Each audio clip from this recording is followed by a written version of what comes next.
Esuula ey'omwenda.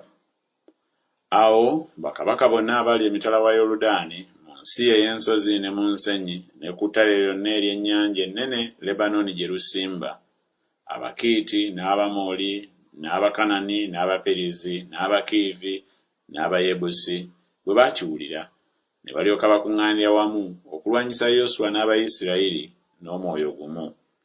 Naye abali mu Gibyoni bwe baawulira Yoswa bye yakola ku Yeriko ne Ayi, ne basala amagezi ne bagenda ne beefuula ng'ababaka, ne batwala ensawo enkadde ku ndogoyi zaabwe n'amaliba ag'omwenge amakadde agaayulika agaatungirirwa, n'engatto enkadde ezibotose mu bigere byabwe era nga bambadde ebyambalo ebikadde, n'emmere yonna ey'entanda yaabwe ng'ekaliridde ng'ekutte obukuku.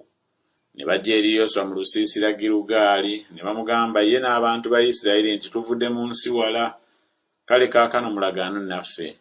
N'abantu ba Isirayiri ne bagamba Abakiivi nti wozza ewammwe muli wakati wa nsi yaffe, naffe tunaalagaana tutya nammwe? Ne bagamba Yoswa nti tuli baddu bo. Yoswa n'abagamba nti muli baani era muva wa? Ne bamugamba nti abaddu bo bavudde mu nsi wala nnyo okujja wano olw'erinnya lya Mukama Katonda wo, kubanga twawulira okwatiikirira kwe ne byonna bye yakola mu Misiri, ne byonna bye yakola bakabaka ababiri ab'Abamoli abaali emitala wa Yoludaani, Sikoni kabaka w'e Kesuboni ne Ogi kabaka w'e Basani eyali mu Asutaloosi.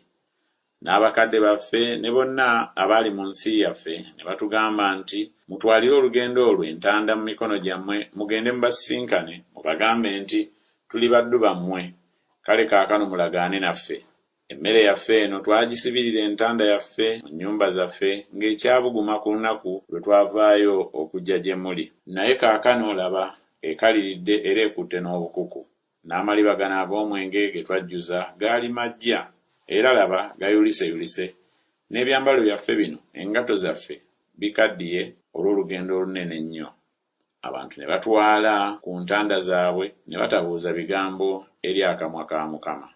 Yoswa n'alagaana nabo emirembe, n'alagaana nabo obutabatta, n'abakulu b'ekibiina ne babalayirira. Awo mu nnaku essatu nga bamaze okulagaana nabo ne bawulira nga baliraanwa baabwe era nga baali wakati waabwe. Abaana ba Isirayiri ne batambula ne batuuka mu bibuga byabwe ku lunaku olwokusatu. Ebibuga byabwe byali Gibyoni ne Kefira ne Beerosi ne Kiriyasuyalimu.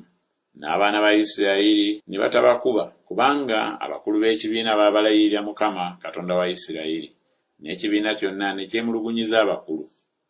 Naye abakulu bonna ne bagamba ekibiina kyonna nti twabalayirira Mukama Katonda wa Isirayiri, kale kaakano tetuyinze kubakwatako. Bwe tunaabakola bwe tutyo okubaleka nga balamu, obusungu buleme okutubaako olw'ekirayiro kye twabalayirira. Abakulu ne bagamba nti mubaleke nga balamu. Ne babeera abaasiba enku era abasenyi b'amazzi eri ekibiina kyonna ng'abakulu bwe baabagamba. Yoswa n'abayita n'abagamba nti kiki ekyabatulimbya nga mwogera nti tuli wala nammwe nga muli muffe? Kale kaakano mukolimiddwa, so tewalibula kubeera mu mmwe abaddu ennaku zonna, abaasiba enku era abasenyi b'amazzi eri ennyumba ya Katonda wange.